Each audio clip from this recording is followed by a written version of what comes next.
برو بریم برای چالش 80 کیلومتر.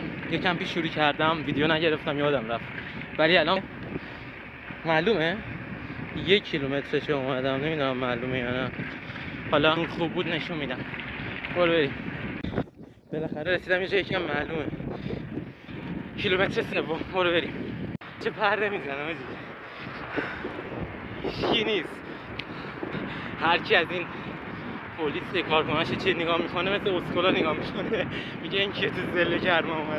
کیلومتر 5 این داریم. من گفتم آقا کیف نیاریم. الان میگه کیف سنگینه. آدم باش. الان میگه کیف سنگینه. من 5 کیلو 10 کیلو رو دوشمه. 10 کیلو نیست و 5 کیلو کلا. ضعیفه دیگه. بیا کیلومتر 6. کیلومتر 8 همینو ضرب در 10 کنیم تمومه. یه ضرب در 10 کوچیک. اینم از کیلومتر 10 31 دقیقه طول کشیده دیگه. میانگین صورت 19. برو بریم. 11 کیلومتر رفتیم. یه استراحت ریز بزنیم در حال آب خوردن. آدم دیدم، باورتون میشه؟ آدم. کیلومتر 13 ایلومیناتیه. موها رو حاجی ناموسم موهامو نگاه. خروسجنگی ها بودن بازی میکردیم. اونجا صندلیه ولی زمین. آب شربت. لایک کنید ویدیو رو. همون تو خودت دیگه میدونی.